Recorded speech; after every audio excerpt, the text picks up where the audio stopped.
Okay guys, now we are back to the conclusion of our chinchin preparation. So now we have all of our flour mix. All of our flour are mixed here now. So remember from the beginning we were saying you have to use 3 cups of flour, 1 cup of sugar, and you have to use ½ cup of milk and mix them together with 1 butter. So now we have all of those things placed in our flour and they are all mixed. So to show you they are all mixed, this is the outbring. This is the full look that it will give you after putting all those things together and applying water. So the water is 1 cup of water, which is our measurement cup that we use to measure our flour. We are going to be using 1 cup of water, but it will not be put into the flour one at a time. It will be a bit by bit because we not want to overdo things. We don't want our flour or for the water to pass in our flour.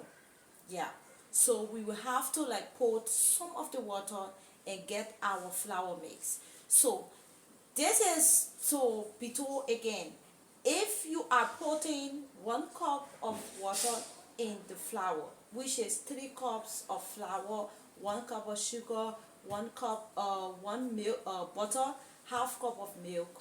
If you are putting the water there, it's not a compulsory thing that you complete all of this water. As long your dough, which is your flour dough, is like this, you are not to use all. If your flour dough come out like this, what you need to do is to keep the excess water away. You are not compulsory to use all. It's not. You are not even forced to use all. So what you do, if you have this kind of dough, all you have to do is to waste the remaining water that might leave in this. But remember, 3 cups of flour, 1 cup of sugar, ½ cup of milk, and we put our water in our flour.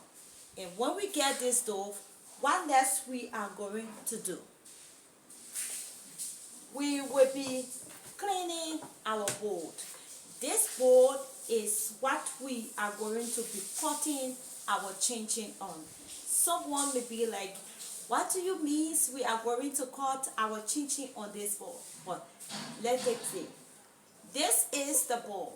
We call this a chopping bowl. So we clean this chopping bowl. It's already washed. Remember, personal hygiene. We always need to keep our bowl, whatever we use, our equipment, we need to have them very well clean. So this is clean.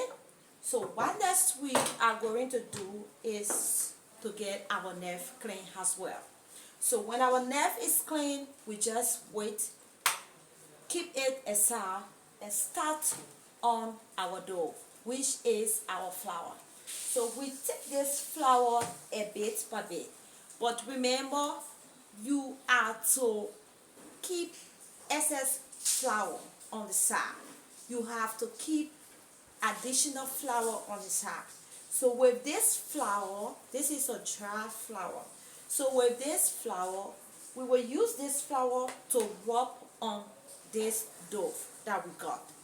Because the reason we use excess flour on this dough, when we are rolling the flour like this, there's a possibility it might leave on our hands. So the dry flour helps us to roll this dough freely without it being stuck on our hands. So when we are using the dry flour, it helps us a lot. So with the help of the dry flour, we can better roll this dough to give us the shape of the chinchin. Remember, sometimes you will be rolling and the dough will be coming backward like this. You don't need to allow it to come too long. You can just cut this excess one off and have another additional flour to it. Remember, you are working along with the jar flour. So you put the jar flour like this. You put the flour like this, and you roll it, and you roll it, and you roll it. You see, you will roll like this. So what rolling is going to give you this look. It's going to give you this look. So when you have this kind of look, sorry guys, when you have this kind of look, what next you have to do is to cut the dough piece by piece. So you cut like this. You see, if you keep your eyes, you cut like this, like this, like this, and like this. So you will keep cutting this long row, which I just say row, but it's not a row. But this long line, you will keep cutting till you reach this button. So remember the part of it that you will definitely roll and cut off. If that part is done, the remaining part that is still thicker, you have to use flour to get it rolled better. So when the remaining ones is rolled better, you just keep cutting like that. So remember, when you are cutting this dough, it will give you this look. You see, this is the kind of look it's going to give you. This is the kind of look it's going to give you. So if you have this kind of look, you see, this is it. This is what we call chichen.